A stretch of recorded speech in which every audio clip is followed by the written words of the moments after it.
Dan.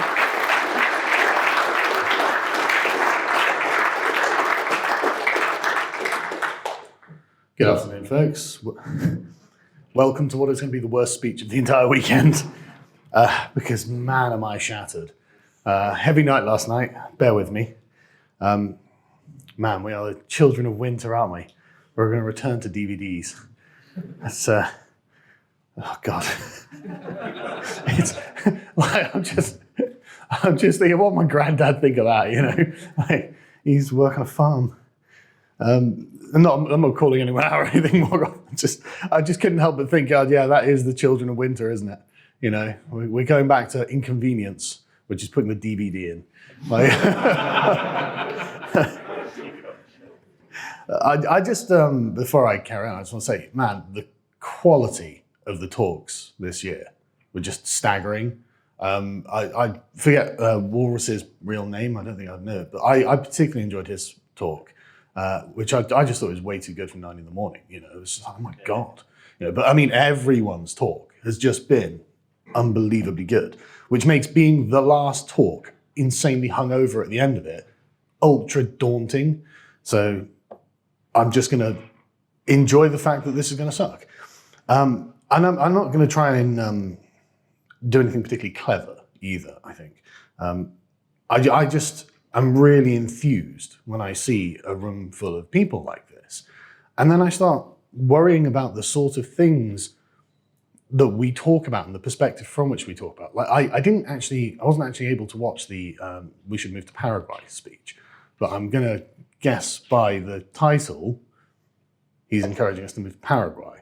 And I feel that this is still kind of a conservative mindset, right? This is still a sort of retreat from the world, from modernity, from what's coming next. And how does that make us any different to the conservatives who are just trying to retain the civilization? You know, we're just getting further and further away. Oh, please just leave us alone. And I'm like, oh God, are you insane? You know, I want to be on every platform everywhere, spreading the most sensible centrist radical propaganda. Like I want them all to hear it all day, all the time. So they will have it in their minds, you know, like this sort of retreat from reality. It worries me because it makes me think that we aren't confident, right? It makes me think that we're not genuinely sincere in those things. If we're constantly on the retreat, constantly on the back foot, if we're not attacking, then we're losing, right? And this bothers me because I'm an aggressive person when it comes to what I do. I like to go out and attack my enemies. I think that's how you win. You know, I totally with Machiavelli. You know, you can't survive as the prince by holding up in a fortress. You're doomed already when you start doing that. The best fortress is the love of the people, and we don't seem to have that. In fact, we've got a lot of very intelligent, you know, proto-elites, and as uncomfortable as it might be to say, we kind of need popular support. It's very helpful. This is, you know, at the moment we're playing the Robin Hood perspective. Well, we need villagers who will hide us in their houses when the sheriff's men come knocking, right? We don't have that yet. And so I thought maybe that we should possibly just change the way we look at these things, right? Because there is a spirit of fatalism that underpins a lot of what's talked about. And I don't see the need for that at all. As Morgoth brilliantly put it just now, good news, here's a white pill, the competency crisis is coming. The planes are going to start falling out of the sky, isn't it? Good news, right? The water's going to go off. But in a way, that's kind of is good news, right? Because there's a great deal of power in the phrase, communism will win, right? You've all heard the communists say it. There was a Marine who'd had it in the inside of his hat and he got fired, which is brilliant. You know, shame he didn't get flogged, but he got fired for having communism will win on his hat. And I think about this phrase a lot, or at least I did when I was a lot more liberal, because I always wondered, why does that phrase have the power over me as a liberal then that it does? And it's because, well, it's kind of true, right? Communism really is a kind of practical roadmap to the end state that liberalism is promising, right? It's like, no, we're going to actually deliver what you've been promising will come about in the Star Trek future at some point, maybe.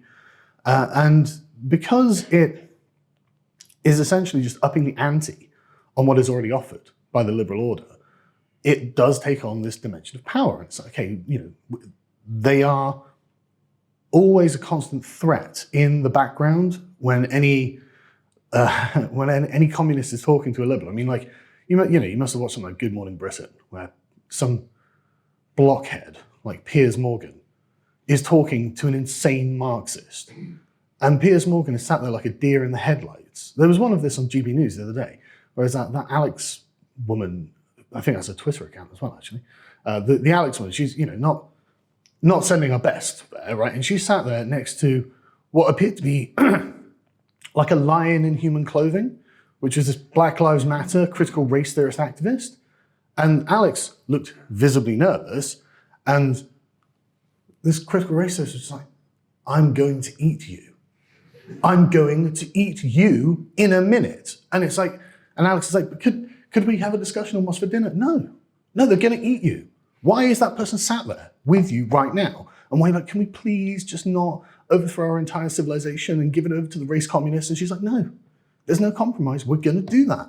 And Alex is just like, oh God. And this happens all the time. And it's just got this predatory aspect that I can't stand to watch, obviously. But I think actually, not just us, but almost the entire right at this point also has this kind of fatalistic view. Like it's inevitable that the liberals will win, and therefore the communists will win, and therefore it's over. It's so over. We've got to flee for your lives, says Denethor Hitchens.